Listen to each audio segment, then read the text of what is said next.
Только сейчас, после того, как рыбаки перекопали весь мой пляж, они отправились в освояси. Ну, а я, глядя на них, решил записать мини-обзор моего рыбацкого снаряжения.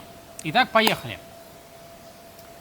С собой у меня имеется один спиннинг, двухсекционный, никакой не телескопический, обычный, состоящий из двух секций. Сделан он из углепластика, с ручка из пробки. Значит, снаряжен спиннинг, спиннинг марки Banax, Hand Blend HL 602 MFS. Куча какой-то аббревиатуры непонятной мне, но главное здесь следующее, что длина удилища составляет 183 сантиметра, а тест 5,25 грамм. Это означает, что использовать с этим спиннингом можно приманки весом от 5 до 25 грамм. То есть спиннинг является средней тяжести. То есть спиннинги вообще подразделяются на ультралайт, ультралегкие, лайт легкие, middle вот средние и hard тяжелые, да, и ультра hard еще, по-моему. То есть в зависимости от того, какую рыбу вы собираетесь ловить. Ну вот средний подходит для большинства условий рыбной ловли. Вот. Тайменя, конечно, там 30, 40, 50 килограмм на него вряд ли вытащишь, но щучку там до 15 килограмм, думаю, запросто. Вот, значит, спиннинг удобен тем, что он короткий, то есть со слодки удобно ловить всегда короткими удилищами, с берега, соответственно, длинными. Это понятно. Ну, пробковая ручка стандартная. Единственный минус у него, что есть курок, и реально он вот не к месту здесь. Я не знаю, для чего он сделан. По идее, вот так вот держать спиннинг, но это нереально. Можно, конечно, ручку переставить и крутить в эту сторону, но тогда катушка смещает центр тяжести и держать неудобно. То есть катушка должна быть внизу однозначно, но тогда мешает курок. Не знаю, зачем он сделан. В общем, когда отгибаешь скобу, да, снимаешь леску, зажимаешь, и вот этот курок, он подпадает под руку и собака мешает.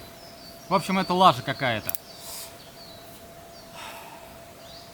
Так, значит, далее, катушка.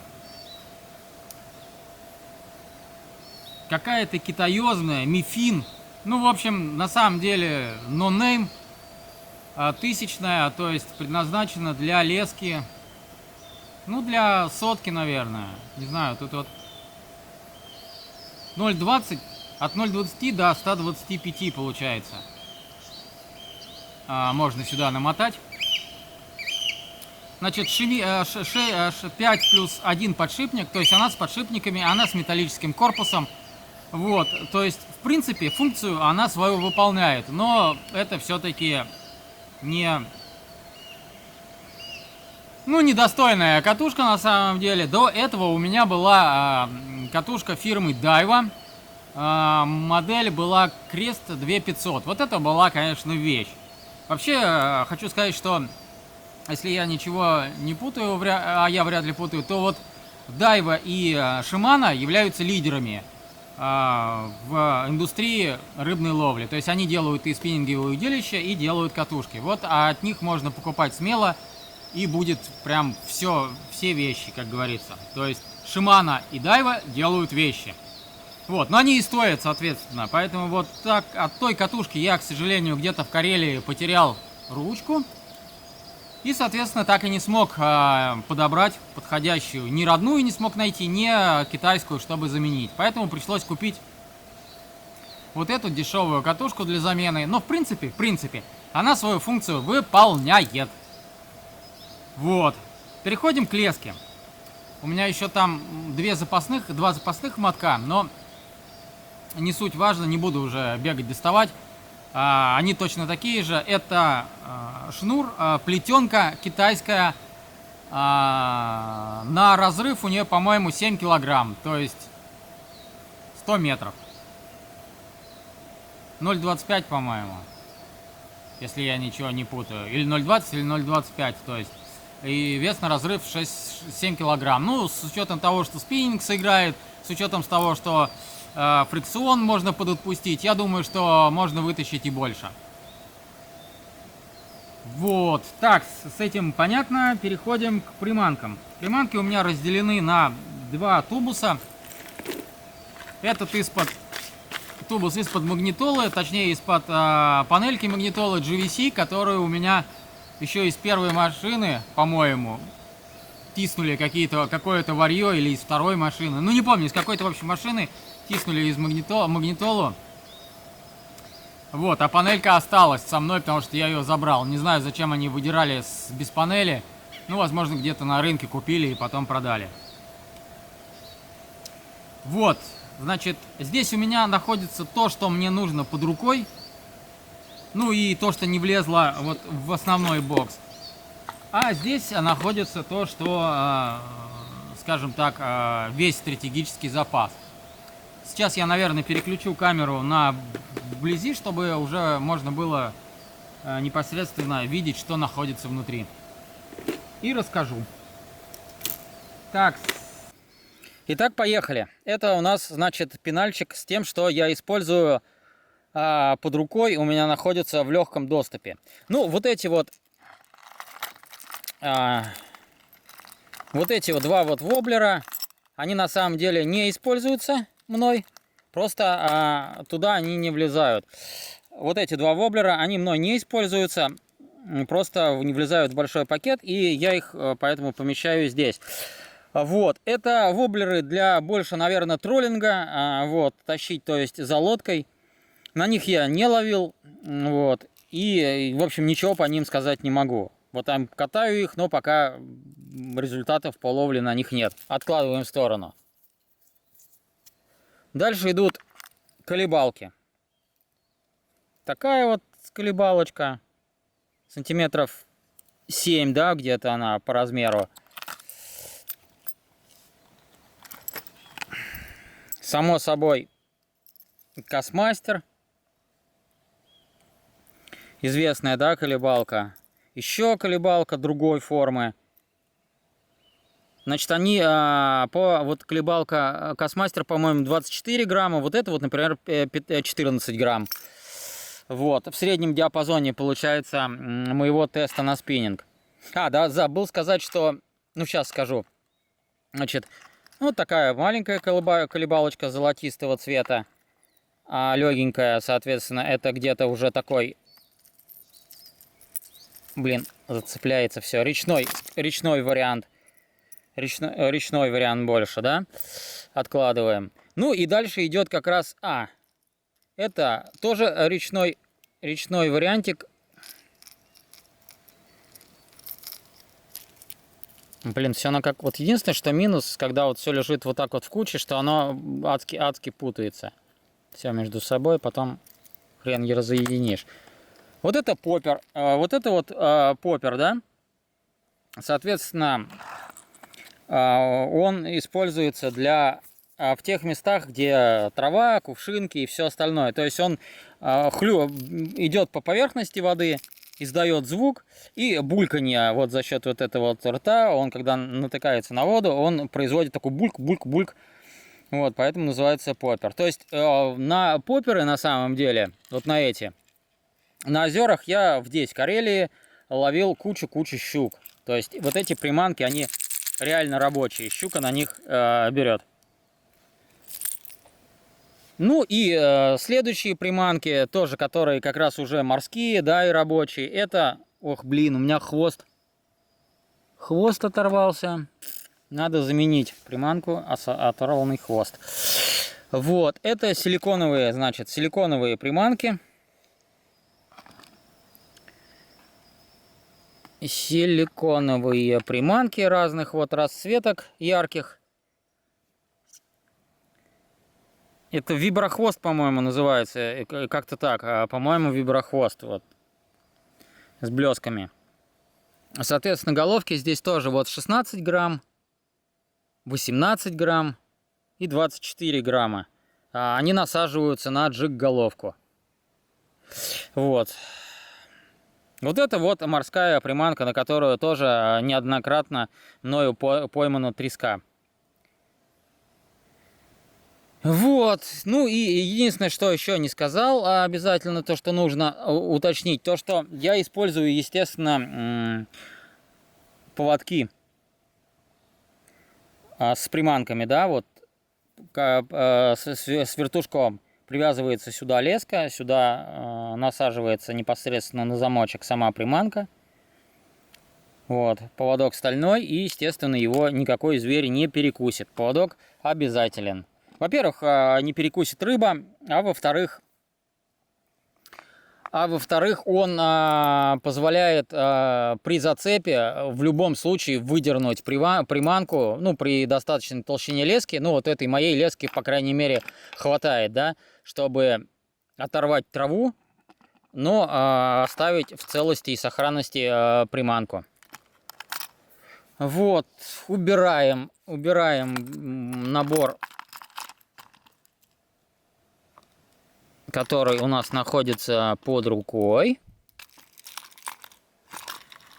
Вот этот надо заменить, не забыть. Блин, конечно, сейчас вряд ли сложу уже, как было. Надо будет потом все перебрать, к рыбалке подготовить. Правда, что-то рыбалки какой-то на самом деле и нету. Странно. На море, на белом и нет рыбалки. Вот ребята копали червяка пескожила. Конечно, можно и с ним ловить, но всю жизнь у меня ловилось и без всякого червя. И этот геморрой весь с накопкой червяка, он нахрен не нужен. Значит, переходим ко второй коробочке. Здесь, значит, у меня вот это маленькие поперы. Это маленькие воблеры, да, для реки. Это речное все. Дальше идут крутилочки, да. Ну вот колебалочка Кассмастер маленькая, 3 грамма там. И крутилки вот по мозга какие-то, трешечка. Вот. Тоже, соответственно. Ну, это речной вариант. Еще вот такие вот с опушкой на конце, на крючке с головой рыбки, да. Сейчас. Эти, по-моему, тоже сколько? Двушечка, лепесток. Грамм по 10, наверное, по 15 может. Вот. Ну и еще 2 воблера маленьких. Еще 2 маленьких воблера. Ну, в принципе, не буду доставать, видно. Это все речное. Речное и озерное, там, где нет течения. Или течение очень слабое. Понятно, да, что чем глубже водоем и тем или сильнее течение, там нужен больше вес приманки. Это, надеюсь, понятно. Значит, здесь у меня Кассмастера еще, запас Кассмастеров больших по 24 грамма, если потеряются. Здесь запас колебалок тоже больших по там 15-18 грамм, если те потеряются. Это джиг-головки, соответственно, от 18, там от 16 до 24 грамм. Собственно, джиг-головка, вот она предназначена как раз для силиконовой приманки. И вот здесь силиконовые приманки еще дополнительные находятся. Вот, доставать уже их не буду. Вот, кстати, будет, может быть, видно. Вот так вот выглядит. Блин, не будет видно. Видно не будет. Все, у меня вот этот пакет разорвался. Разорвался пакет. Это очень плохо.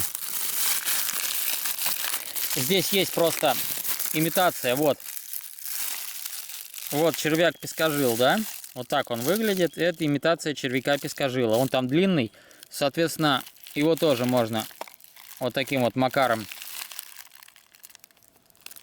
на джиг-головку насадить. И рыбка подумает, что я ей даю червячка. На червя я не пробовал ловить. Вот. Ну, надо, кстати, как-нибудь попробовать. Ну, и там дальше, соответственно, тоже разные приманки, похожие на рыбу, не на рыбу. В общем, все то же самое на замену, если оторвутся те. Размер тоже разный. Вот. Мансовские, по-моему, они. Силиконовые приманки, по-моему, Манс. Ну вот по типу вот таких, как нарисованы. Разные там они. Ну и, соответственно, еще набор этих поводков. Вот и, собственно, весь мой рыболовный набор. Была бы еще рыба, конечно, которой нету нифига. Откладываем.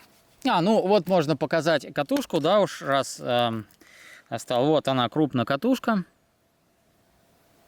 С передним фрикционом, то есть крутишь его и, соответственно, регулируешь усилие, с которым леска назад отдается. Это нужно для того, что, кто не знает, чтобы если рыба резко дернула, чтобы леска не порвалась, а самортизировала, фрикцион раскрутился и леска ушла. Соответственно, предотвращает обрыв. Вот, ну, маркировка спиннинга, если кому нужна. Вот. Банекс и спид-тест. Так, ну и несколько слов, наверное, о местах, собственно, ловли трески. Я, конечно, вообще ни разу не спец в рыбалке. Вот, в Карелию ездил регулярно и регулярно же ловил рыбу. В основном по таким вот принципам выбирал места. Глубина 6-8 метров. Ну, от 5 и больше. То есть на мелководье там 2-3 метра треска не водится. И рядом должны быть скалы. Желательно отвесные скальные уступы, уходящие в море. То есть не пологий берег, не песчаный берег, как на озерах, где любит как раз щука. Вот типа, вот видите, вот такой вот бережок, как здесь, да? Травка, песчаный берег, уклон плавный в море. Нет, здесь трески и морской рыбы не будет. Нужен именно резкий, либо такой крутой обрыв, скальный высокий берег, вот что-то такое, глубина. Вот. Ну вот, как-то так. Не знаю, насколько влияют приливы и отливы. Наверное, влияют, но, честно говоря, по этому поводу ничего сказать не могу. Ну что ж, а в завершении этого обзора хотелось бы сказать следующее. Что Карелия просто замечательное место. Кто здесь не был, сюда обязательно стоит приехать. И не только ради рыбалки, а ради замечательной, потрясающей, красивой природы. Конечно, должно повезти с погодой, не без этого, но когда с погодой все нормально, вот как сейчас, например, сейчас 7 июля и почти 10 часов вечера, а температура воздуха 27-28 градусов. То есть абсолютно южная, теплая ночь стоит, причем полярная, белая, солнце не заходит. Днем было 30 градусов, я купался. Вот. Конечно, сидеть в воде часами и кубаситься не получится, но вот в таких каких-то небольших проливах или песчаных пляжах, где глубина небольшая, вполне можно устроить себе заплыв. Такая вот неделя, такая погода обещается по прогнозу стоять неделю, на что я, собственно, и надеюсь, и будет замечательный сплав в таком случае. Вот. Что касается рыбы, то треска, которая поймана своими руками из моря, которая не была заморожена и перевезена в магазин, она абсолютно, друзья, отличается по вкусу и по своим питательным характеристикам от той рыбы, которую мы покупаем в магазине. То, что мы покупаем в магазине, это нельзя назвать рыбой, это просто какое-то безвкусное, бесполезное, безвитаминное желе, либо кусок льда, либо какая-то такая непонятная субстанция, и лишь отдаленно похожа на рыбу. А вот рыба пойманная и приготовленная на костре, здесь свежая, это, конечно, совсем другое дело. Вот, так что, друзья, обязательно приезжайте в Карелию, если еще здесь не были, и отдохните. Вы, обещаю вам, не пожалеете. Ну и на этой оптимистической ночи мы, пожалуй, закончим наш обзор. Пока!